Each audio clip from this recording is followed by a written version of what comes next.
खातोय तो.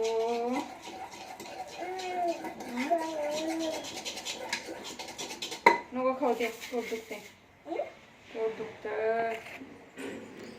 इथं ना मी नाश्त्यासाठी बनवत आहे ढोकळा. तर खूप दिवस झालं ना हे डीमार्टमधून पाकिट आणलं होतं. तर आज मी त्याचा ढोकळा बनवणार आहे. तर खूप छान असा ह्याचा पण ढोकळा होता आणि करायला पण एकदम सोपा आहे, झटकीपट आणि पटकन होणारा.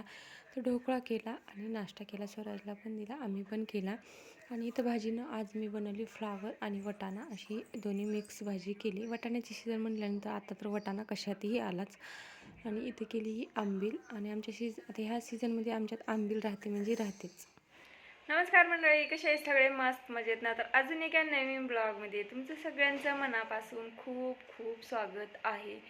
तर सकाळची कामं आवरली, स्वयंपाक वगैरे केला, कपडे धुतली, भांडी घासल्यात. आपण म्हणजे हाऊसवाईफच आहे म्हणल्यानंतर घरातलीच कामं करणार ना, बाहेरची थोडीच कामं करणार. तर घरातलीच सगळी कामं झाली माझी. स्वराज गेला स्कूलला, त्याचं आवरलं, त्याला पाठवलं स्कूलला. आणि आता विराज खेळतं इथं. विराजनं त्याला थोडीशी सर्दी झाली, त्याच्यामुळे थोडं ना कणकणी आल्यासारखं झाली, त्याच्यामुळे सारखं त्याची घुसघुस घुसघुस सुरूच आहे. तर सर्दी झाली आणि त्याला श्वास घ्यायला थोडा प्रॉब्लेम होते. तर औषध वगैरे पाजले.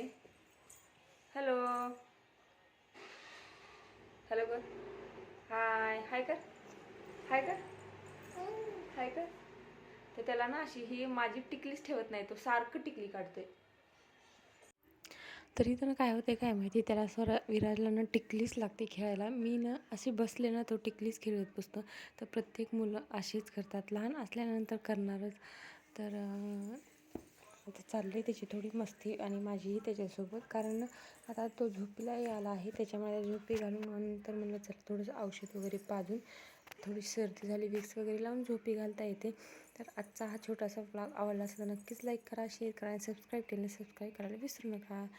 धन्यवाद सगळ्यांना, बाय बाय.